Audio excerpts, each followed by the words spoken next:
Nk'uko nari maze igihe mbibabwira ikipe ya APR FC ko irimo iragerageza kugenda itegura imikino n'imwe igiye ikomeye y'umukino wa gishuti ushobora kuba yaba hagati yayo ndetse n'andi makipe agiye atandukanye.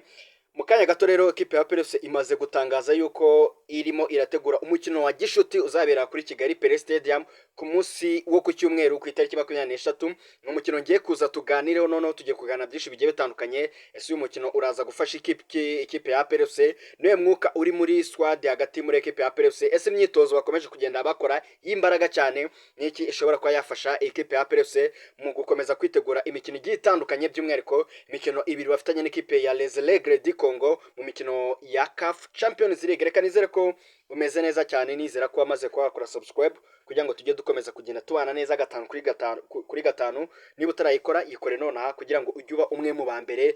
bagerwaho n'amakuru ya APR FC mu buryo bwihuse kandi ukayamenyera ku gihe muri rusange. Reka nizere ko rero mumeze neza cyane, nizera ko kabisa batangiye kwinjira muri weekend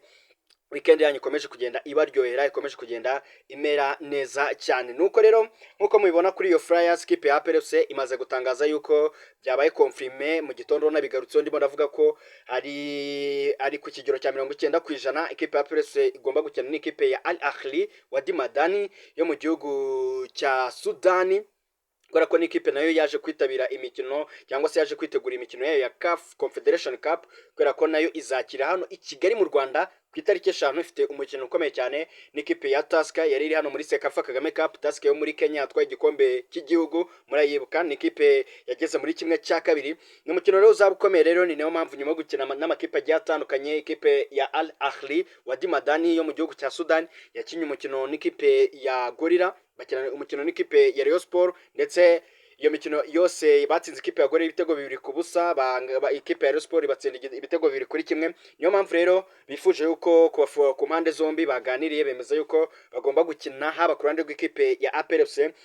haba bagomba gukina ndetse bagakina umukino wa gishuti. Umukino rero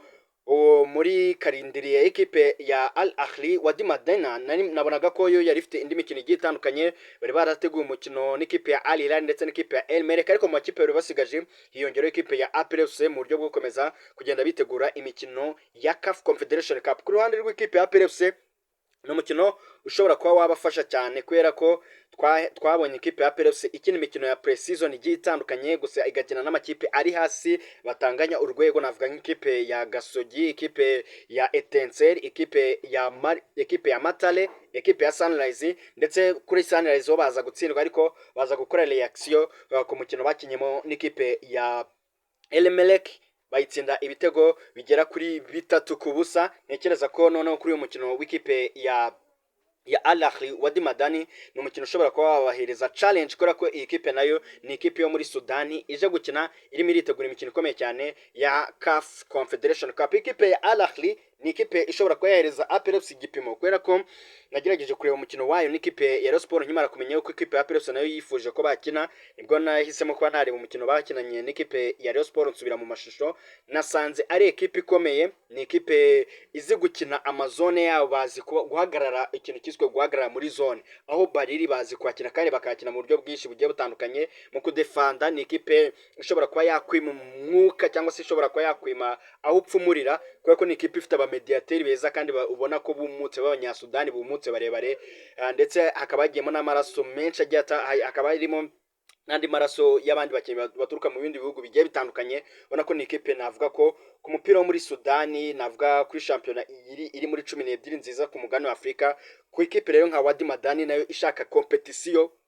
ni igipimo cyiza kuri ekipe ya APR FC, ariko mbibutsa ko n'ubundi ekipe ya APR FC iracyafite indi mikino myinshi igiye itandukanye ya gishuti. Nakubwiramo nk'undi mukino bazakina n'ikipe ya Al Hilal mwakira cyumweru nyuma yo gukina n'ikipe ya Al Ahly Wadi Madani, zombi zo muri Sudani. Ntekereza ko mbere yo gukina n'ikipe ya Al Hilal, guhera kuri ikipe ya Al Ahly uvuye kuri El Merreikh, ntekereza ko n'amakipe ashobora kuba yahereza ikipe ya APR FC competition yo ku rwego rw'ejo. Muri APR FC rero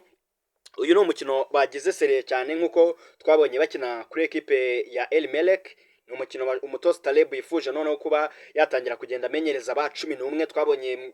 wenda twibukiranyije 11 yari yabanjemo bakina n'ikipe ya El Merreikh mu izamu harimo umunyezamu Elnani Surwane umuzamu kabisa ubona ko nyuma yo kurya ibitego bitanu umutoza abanje kumushyira ku ruhande kugira ngo amanze yitekereza arongera amugara mu mikino imwe n'imwe igiye itandukanye gusa icyo nakubwira ko nuko mu mikino yose amaje gukina atarinjizwa igitego mu mikino havuyemo imikino muri Sekafa ariko mu yindi mikino ya gishuti yagerageje kugenda amushyiramo ntabwo yigeze yinjizwa igitego. Partnership ya Maduzone ndetse n'umusore witwa Yunus Watala navuga ko nimwe muri partnership ubona ko umunsi ku munsi iri kurushaho kugenda imenyerana aba fullback b'ikipe ya Peres ubwo ndavuga Christian ndetse na Kagege ubona ko bari ku rwego rwo hejuru none wagera kuri Kagege we bikaba ibindi ndetse na Christian nawe wabonye ko watangiye muri ekipe ya Peres bitarajya ku murongo neza nabona ko atangiye kugenda yisanga muri ekipe ya APRFC waza hagati mu kibuga ubona ko mutoza Taleb none yatangiye kuba yafata introduction muri mediane ya Ronald Sekiganda, Mamadou Traoré ndetse na Memeri Dao ariko ni partnership navuga ko yagize umusaruro ukomeye cyane by'umwihariko navuga ko ikomeje kugenda imera neza urebye uburyo yakinye kuri equipe ya El Merreikh aba mediateur babiri Mamadou Traoré yatanze assist ku gitego cyatanzwe na Aman Michel Kadiokan ndetse ukongeraho n'umusore witwa Memeri Dao watanze passe nziza ku gitego cya Kagege navuga ko noneho bwabo kwagukiriye hagati mu kibuga cyangwa se baba playmaker batangiye kugenda bakora akazi ka kubona ko ni mediane nayo ubona ko ishobora kuzatanga umusaruro mu gihe baba bamaze kumenyerana. Ukongeraho ku ruhande rwa Kadiokan Michel wasimbuye Barafinda muri equipe ya Peres muri equipe ya mbere ubona ko ni upgrade ugereranyije na Barafinda wajya ku rundi ruhande aba yashizeho Sheikh Djibril Ouattara ubukina anagaruka anaswitchinga na William Togwime ariko ukabona ko ni imikino y'abanya Cote d'Ivoire ndetse n'abanya Burkina Faso ubona ko kabisa bamaze guhuza kubera ko uragenda ukareba umunya Cote d'Ivoire Aman Michel ndetse na William Togwime kabisa ukabona ko nabo bakomeje kugenda bahuza impamvu nabivuze abanya Burkina Faso ndetse n'abanya Cote d'Ivoire havuyemo umunyamari ndetse n'umuganda umwe gwera ku gice cy'inyuma gusa ubwo dukuyemo Ronald Sekiganda w'umugande tugakuramo Mamadou Traoré w'umunyamali abandi bose ni Cote d'Ivoire ndetse n'igihugu cya ndetse ni Cote d'Ivoire ndetse n'icyo gihugu cyabashe Djibril Ouattara kumva ko ni partnership imaze kuba yamenyerana ku rwego rwo hejuru. Ikipe ya Peres rero irimo iritegura uyu mukino kubera ko n'umukino ugomba kubafasha cyane nyuma yaho nababwiye ko bazahita bakurikizaho umukino na Al Hilal ariko barabizi neza ko bagomba kwitegura guhita berekeza muri Congo kujya gukina imikino ya CAF Champions League round ya mbere bakina n'ikipe ya Les Aigles du Congo nta gihindutse kabisa ku kigero cya 99 niho bagomba gukinira ubundi umukino wo kwishyura ukazabera i Kigali mu Rwanda. Ku kijyanye n'imyitozo ntekereza ko niba dukomeza kubana hano umunsi ku munsi maze iminsi mbasobanura imyitozo y'uyu munyamaroc Farouz Mohamed ukomeje kugenda aca impaka kabisa abakunzi b'ikipe ya Peres bakomeje kugenda bamwishimira bavuga ati kabisa niwe wari waratinze kuza ahubwo ubuyobozi bwa kera kabaye wabagahe ubundi byagenze bite none ukabona ko none ikipe ya Peres arimo arayikuba barimo aratera amakona ntekereza ko n'abantu